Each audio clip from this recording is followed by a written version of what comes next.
Alright, I just want to give a quick video of the Spiderco Sharpmaker. I've had this product for quite a while now, and it seems to have suited me just fine over the years, and I just want to give a quick demonstration of the product. So it comes in this plastic case. It's quite durable. You're able to store this in your backpack, your fishing tackle box, carry it around with you. It's pretty compact. What it comes with is these ceramic rods here. They're triangle shape, okay? And this is the regular grit, or the coarse grit, all right? And they fit just in here. There is two different angles that you can sharpen your blades at. It's 40 degrees, okay? 40 degrees is on the other side, all right? Or 30 degrees.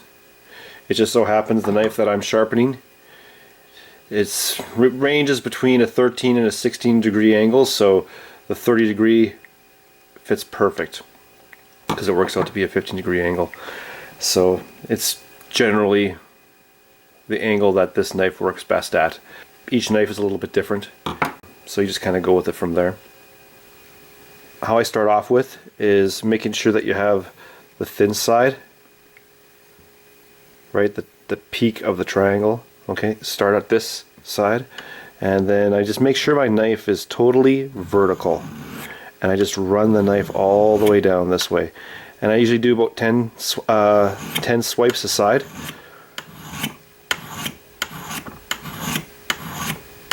Okay, and then I go over to the other side and try my best to ensure that my knife is vertical, to keep that angle. It's very important, I find, to keep that angle as consistent as you can with sharpening knives, because if the angle differs from time to time, then you'll find that you have a rounded edge on your knife, and that just doesn't make for a sharp knife at all. If it doesn't work after 10 times after that, go for another 10 times. Just like this. Some people go from side to side just to make sure that they don't deviate from the exact same amount of swipes they take. So you want to be able to say if you do 10 on this side, you want to make sure you do 10 on this side. That's very important. That's why some people go from side to side.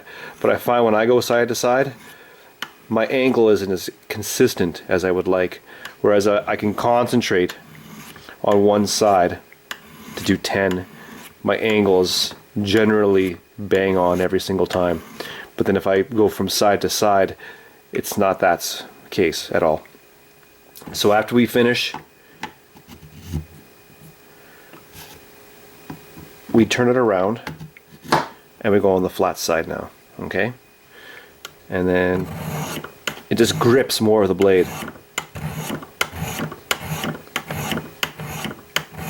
Okay, and then we'll do 10 times on this side. Now if you have to go more, you have to go more. It is what it is. If your blade is consistently, routinely maintained, 10 will be quite sufficient for both of the angles, right? Okay, but this one I just bought from Canadian Tire. It's the $7.99 cheapie. This is the Mini Iceman, the buck knife. I lost my other one, so I wanted to be able to replace it. I seen it was on sale. These knives are actually pretty good for the price, considering $7. This isn't no O1 tool steel, mind you. The blade does get dull, so you do have to sharpen it quite often. But then on the flip side, you're able to sharpen it quickly, right? So it's a pretty good knife. It's done bear, deer, coyotes, and it gets a hair popping edge on it for sure. It's pretty good right now. It needs some more TLC, but for what we're doing right now, it'll be fine. And then we take the fine ceramic stone, okay? Now I guess there is an alter fine as well. I haven't got that. I wouldn't mind getting it, but I just haven't got around to it. Okay, and then we basically repeat the procedure. So I'm going to go 10. Okay, 10 on this side. Okay, and then turn it around to the flat side. And we're going to do 10 on this side.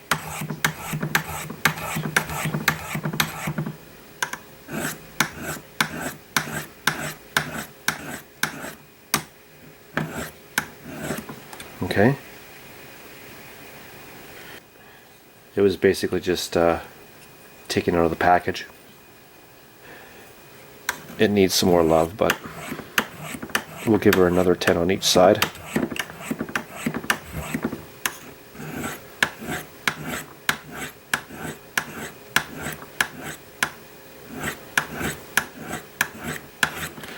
And let's see how it is. I doubt it'll take any hair off, but you never know, right?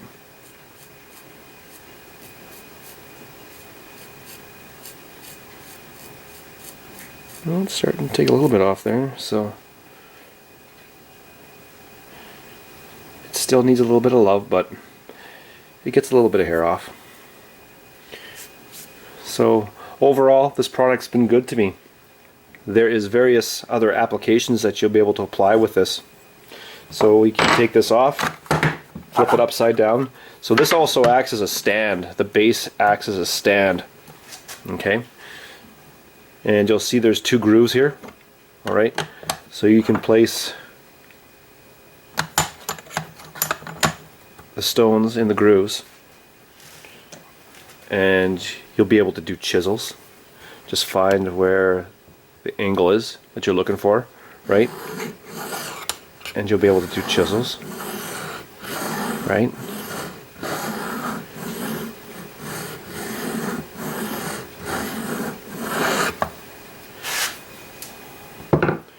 And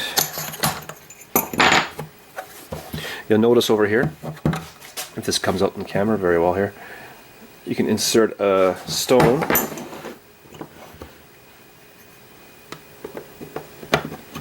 right in here. Okay. And you can do your fishing hooks. The old Len Thompson number 2. Okay. Right, so there's also a groove right here. Okay. Now this is a V-shaped groove. And it goes to a point. So what I find is nice that you can do is you can sharpen your fish hooks. So I just kind of drag it down here a couple times, change the angle slightly.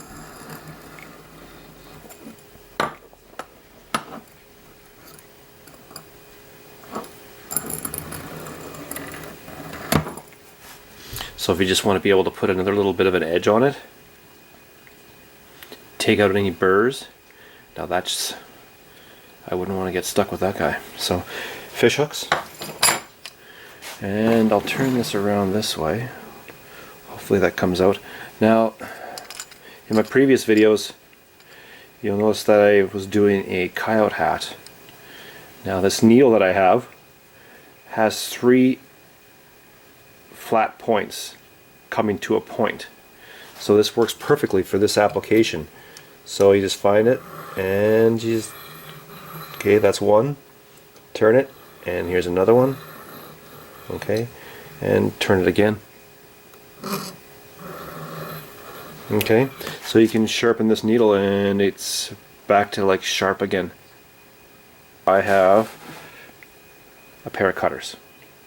Alright, so now just find your bevel. Okay, right there. Hopefully this comes out alright. So find your bevel.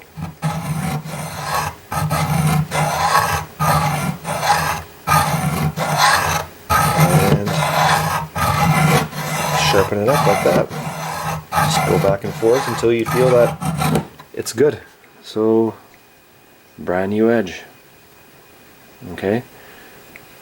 You can do planes, like hand planes. The blade for it, right over here. It'll do blades for hand planes. What else do we got here? Spoke shaves. Spoke shaves, just find your angle and go right over here. Just kind of run it diagonally, right? Just kind of along here, right? For those spoke shaves or plane blades. That works great too. So overall, this product has definitely proven useful. One thing I didn't show you, which I never use, but it's probably a good idea starting off with this product, is using these guards. Especially with the larger blades. The smaller blades, it's not so bad. You're not going to necessarily cut yourself. But with the larger blades, it could be a little bit more damaging to your hand. So these guards do come in useful. They only take a couple seconds to put on, but for the application I was showing you with a small blade, it's not a big deal, but this will protect your hand of a potential slip going down this way, right? So you're sharpening away, going back and forth like some people do. Oh, at least this will protect you. So that's a positive right there. So overall, this product is fantastic. You know, there's a lot better sharpeners out there, I'm sure. You can buy those Japanese water stones. I've been wanting a set of Japanese water stones, but you know, I don't have the couple $100 that they want for them. You know, granted, this is probably like $60, $70, but I got this as a present years ago, and it's been perfect so far.